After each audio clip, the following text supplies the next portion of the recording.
now here we are.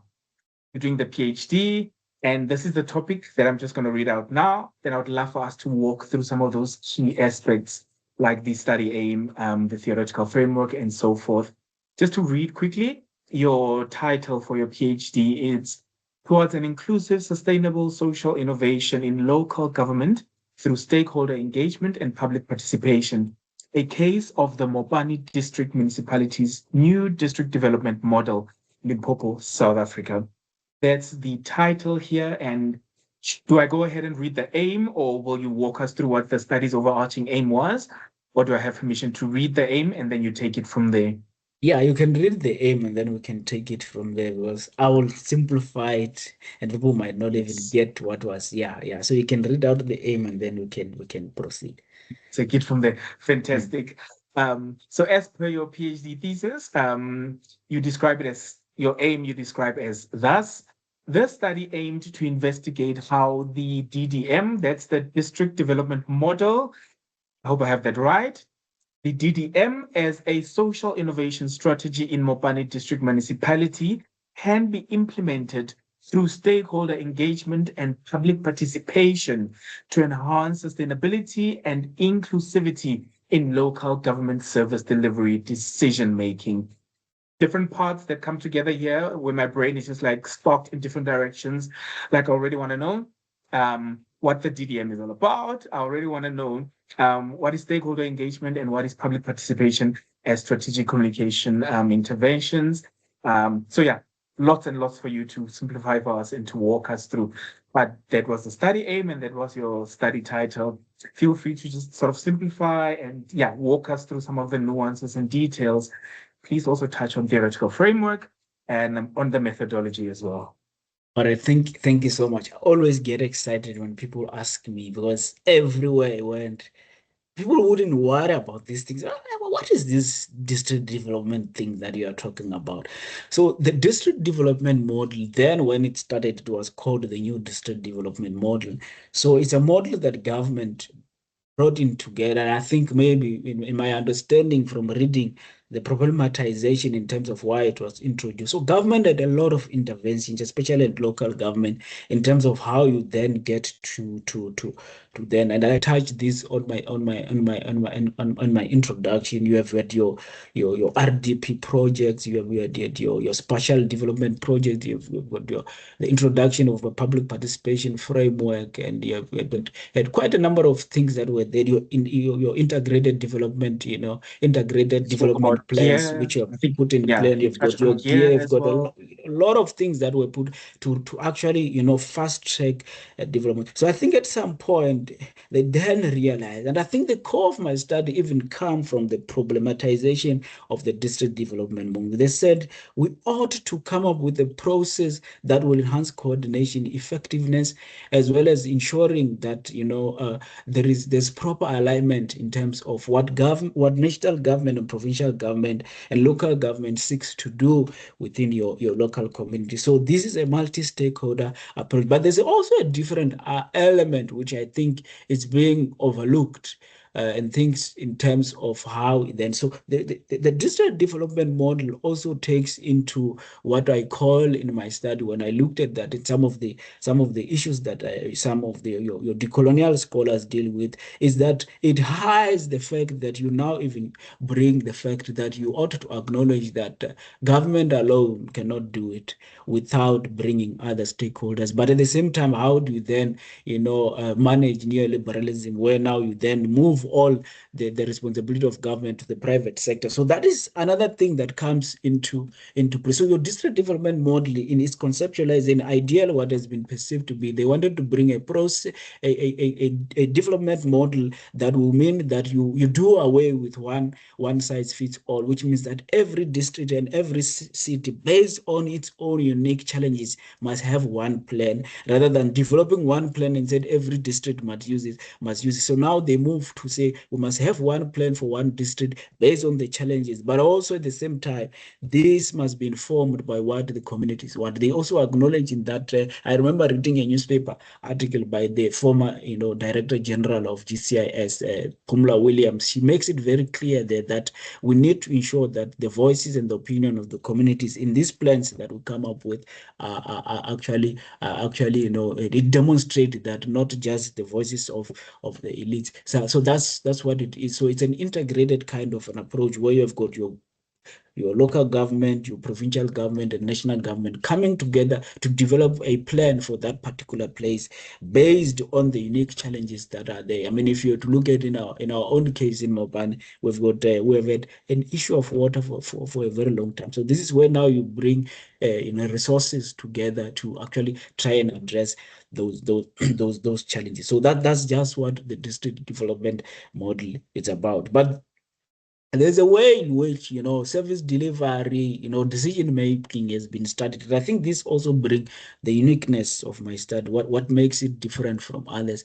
that they've studied through public participation. But if you look at the context in which the district development it's conceptualized, it now expand the stakeholders that you need to engage. It no longer just talk about the engagements between government and the citizens, and not also between just the local government and the citizens. You have got other stakeholders. Your provincial government needs to come in, your national government need to, which means that you need to now to change how you approach the engagement, because it's now, that's why I even constantly refer to it as a multi-stakeholder, the development project, because you've got so many different stakeholders that are there. But there was also one interesting thing, and I think it is there even in the literature. I also emphasize it in my study, that it also brings strategic changes to how government need to operate. The word district, I'm sure you might have read it there, does not mean that the district municipality is the arbiter and the big brother to manage the process. No, it just means that it's implemented at the district level by multiple stakeholders. And I think there's a tendency of district municipality thinking that we are the arbiter of this thing. It does not mean that. It only means that it is implemented there, but you need to take into consideration other stakeholders. That does not mean that local municipality have got a lesser role to play, provincial government have got a lesser role to play, national. So it means that you need to. So which means that it changed two things. It changed how you prioritize stakeholders, how you also categorize them. That's now say, how even then how it you becomes. define them. Yeah, even Even in fact how how you define stakeholders. even Yes, you're how right. Yeah. even how you define them. And if it says that at the center of it you must be able to listen to the opinion of the communities, which means that it also needs to change your approach and your attitude towards that particular stakeholder with regard to that. And then the question then becomes that that also on its own, you cannot study that kind of a model using public participation alone, because public participation, in its simplest term, it means that before decisions are taken by government, your communities needs to be engaged. But here we are no longer dealing with communities alone. You've got other stakeholders. That is where now stakeholder engagement comes in. To say you need to then approach it from a stakeholder engagement in terms of how you prioritize stakeholders, how you engage them. You also put in place different mechanisms on how you're going to engage them to make sure that you have got the voices of everybody that needs to participate, so that your DDM becomes very successful. But then I hear all those things, but then my worry again was like, we kept on saying participation, participating. Are we saying that communities are not in a good position to be able to problematize their own problem, to identify their problem? Do they need government? Do they need experts? Do they need people from outside to come and say, no, you are a village and these are your problems? Then that's where social innovation comes. It says, in its simplest term, it is a process where the communities identify their own problems. They don't just identify and stop there. They also institute a process on how to find solutions to those problems. So you see how all these elements now come together to say that you cannot study the DDM, the way you have studied your integrated development plans, which is almost like restricted to just communities and the municipality. This is a multi-stakeholder, kind of a developmental strategy, and it requires that kind of an integrated and a strategic approach that you then use all these elements so that you are able to come up with that. But also, again, you are dealing with African communities, with their own principles with regard to that, in terms of how they approach decision making, in terms of how they approach, into the issues of legitimacy. Because in our communities, in as much as we've got electoral processes that ought to elect councillors, they are not held in high regard other than your indunas and your traditional leaders who have got an influence in terms of how people think, in terms of they have got historic, information in terms of how things have unfolded. And therefore, they also, one thing that is a center, especially in Southern Africa, the communal approach to that, because we talk about a social contract here. And I think this is something that I keep on emphasizing, that through the participatory democratic process, citizens enter into a social contract with your councillors. They give you all the powers and responsibilities, but 10 people tend to individualize that as if it's a birthright that I have, but they forget that it is a contract, a social contract that the community has entered, with you, so that go and represent us, and we need to ensure that then this now brings into how do they need to participate. When you bring the Ubuntu philosophy, we are saying that even if you are a public representative who came through a political party system, you need to hold in high regard those communal values that communities have. You must go there and represent them, and even if it means in the interest of ensuring that you now divert from political party arrangement, but you ought to also, again, my study was also to strengthen public representation, that it is a social contract. It is not some birthright that you have. So that also to re-emphasize that, and also to re-emphasize the role of traditional leaders in this kind of of of engagements that we do have, to acknowledge that those systems are our system, it's our indigenous knowledge systems that continues to guide how we do things, how we take decisions, how we even resolve the kind of issues that we have. Because if we don't do like that, we will always come with Eurocentric methods which may not be applicable in our societies. And I emphasize this, why I introduce some of these concepts that I bring into the table. So these are some of the things that I need to. One of the things, that key objective that I also had spent so much time in trying to understand, was to also understand who are the stakeholders, and what is their responsibility in this district development model. In order to know them, who's going to participate, on who's currently participating, and what their role is, and in order to advance, the community needs in terms of some of those things. Because you get to understand that, as I was doing the study, I get to realize that this homogeneous, approach to stakeholders, which becomes very problematic. Now I look at Simpua Rance, he's a he's a municipal manager, for an example, or he's a manager for integrated development plan in one municipality. I tend to have there's tend to be this fixed category to say, no, that's what he is. He's an employee. But you are also dealing with a member of a community that after 4, he goes back and be a member of a community. Remember that? Yeah. And therefore, in his participation during those community meetings, he ought to lose some of the responsibility that he has. And his inputs, when you are engaging back at the municipality tables, you ought to acknowledge that in as much as he is here in his capacity as a professional, he also have got background information through his everyday conversations with people, the things that he experienced. He might even be a member of a political party. He might even be a member of a union at work. That brings, you need to open it up and say, we need to have a heterogeneous approach to stakeholders, that people are not fixed in different categories. And what I emphasize in the study is that people's stakeholder categories change as your situations change. When they find themselves in a different context, they approach issues in a different manner. We also have got multiple, and then this is common if you were to ask people, common in different communities. You find that a pastor, because he has been trusted with that huge responsibility that he has in a community, he tends sometimes to be elected as a councillor. So there's already a dual responsibility that is there. Teachers with their stature and communities where they are well respected, some of them end up being teachers and end up being as councillors or members of ward committees. So you see, you can't really have a fixed categories of people. You ought to be open to that, which is one thing that I also tend to do in my study. But also you ought to understand that you can go and interview municipal,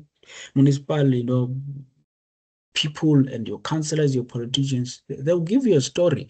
But I said to myself, I also need to hear what communities say about all these fancy things that government. Then you find out one of the most disappointing things that I found in my study, that there's no even awareness of what is district development model. You said you want to empower communities. They don't even know what is that thing. It's just some high level discussion elsewhere. That is also one of those things that you ought to find. And then I've already explained on the theoretical framework that I use the complexity paradigm so that I understand the complexity in terms of how a municipality as a complex systems, as a complex system. So I treated it as a system rather than just an organization. There's a system of different parts that are connected together, that you ought to have them working together and understand and acknowledge that there's an interdependence in terms of, especially within that district development model. And you and I have already touched on this, that whilst you do that, the district municipality ought to understand that they are just a holder of the process, but they do not own the process, and therefore needs to be opened up in terms of how they approach stakeholders, how do they even discuss issues of decision making with regard to that. And this also informs the methodology to say you ought to have discussions with all, even your informal organizations that are within committees that may not even be identified in your integrated development place. That's what I did. So I worked with what they identify as stakeholders, but also through the discussion with the community, that what are the other organizations or key stakeholders in your communities that may not be identified in these documents. And then I show that they might, the reason why sometimes things don't go well is because there tends to be a fixed kind of identification. Oh, this is the people that we can work close with, that can agree with us, and we can do that. All of those things. Political parties maybe that didn't even make it to council, don't even been taken into consideration when we have got this kind of discussing. Your social movements that are there that sometimes don't even make it into these high stakeholder level meetings that are there. That's one thing that I also said. Look at all the different stakeholders that are there in terms of all of those things. Interestingly, there's something that is coming out, and I think it came out of the studies, that there is a growing pattern of do-it-ourselves democracy. That's what I call it, innovative democracy. This one, people are inherently becoming tired of methods that have been used before and have not worked for them. And they are now engaging in process of finding alternative ways on addressing their own social problems. You find that now, for an example, they're engaging in process on how then we bring together monies, so that we can then have our own boreholes, for an example. How do we deal with our own internal security? Because they are acknowledging to you that government has failed us, so we're going to do it ourselves. So there's that growing phenomena. So then the introduction of social innovation, I say to government, instead of treating this as a negative thing, rather embrace it, that social innovation needs to become part of what we do. At some point, we need to go and listen to the communities. What are the problems and what are the solutions that you're proposing? And then you internalize those solutions. You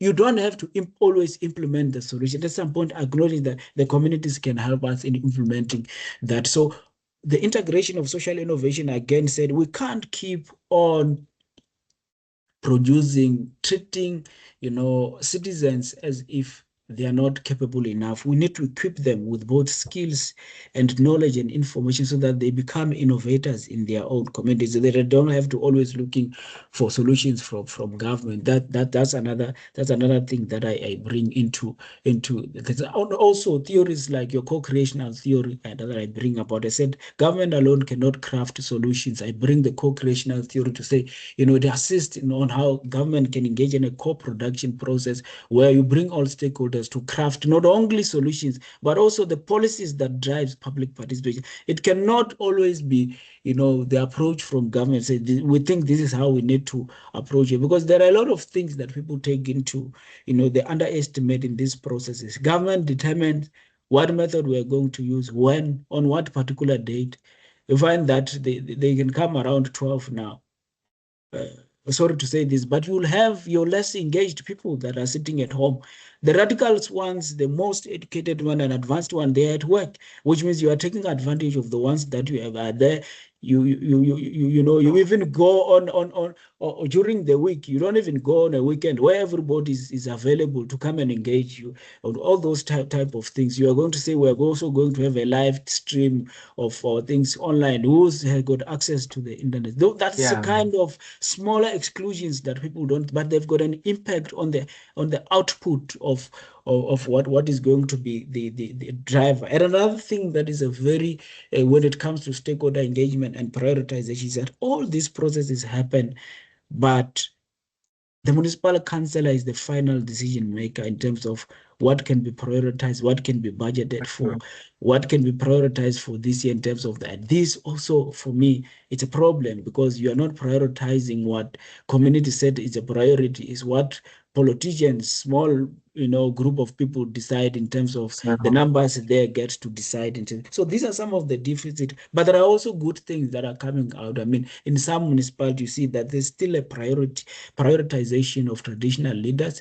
They approach it in that manner in terms of how they then acknowledge that they are starting to acknowledge other informal organizations that are there to say we can bring you on board, we can hear what you want to say. But also there's also negativities in terms of some of the social movements which you may think they are genuine, but you get to understand their history and how they were formed. These are disgruntled members of parties that were in power before. They are now using the communities as a fight back to those that are now in power. They said our time for eating. This is how the communities structured is said because their time of eating has come to an end. They want to help us fighting those that are now eating. When they were eating, they didn't call us. So these are the fragmented small discussions that are happening there. That sometimes you may even say we form alternative methods of participation, but communities don't participate. There's this misinformed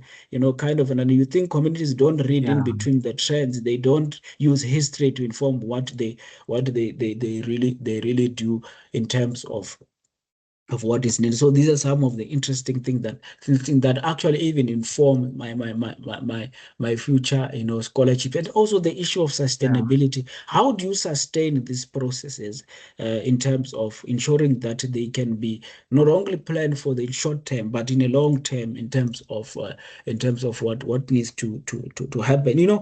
Awareness, it's a very big issue in terms of when you keep people aware, but not only awareness in terms of, but awareness in terms of what amount of power they have in enforcing these decisions that you need to do. Don't just inform, don't just awareness that you need to participate so that this thing is inclusive. You ought to make them to be aware that they've got power to do that. We've got a problem where in the village where I come from, that we've got a village that in terms of demarcation is cut into two. They don't understand why there's water on the other side and there's no water this side. You tell them you fall in another word and this, they don't understand those things. So if you're not going to create awareness, they won't understand. The minute they see there's water on the other side, they go to the streets because you've not.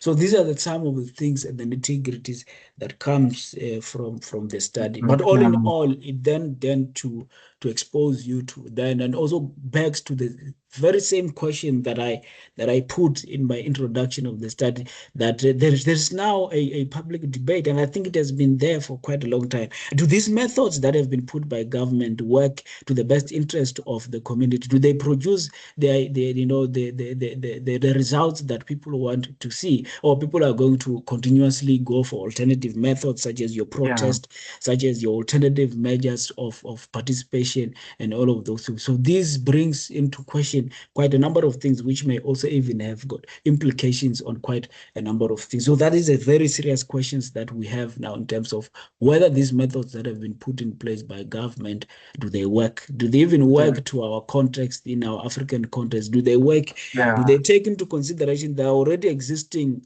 leadership, common leadership structures that are there that need to be acknowledged? And one thing that is being done is just what they do is just transfer your traditional leadership into your political structure, which actually dilute their powers. The minute you move them to your municipal council, they no longer serve the very same interests that they would have done if they were independent, and acknowledge that in their independence they've got a role to play. So these are some of the nuances that are there that actually seeks to actually complicate the entire process.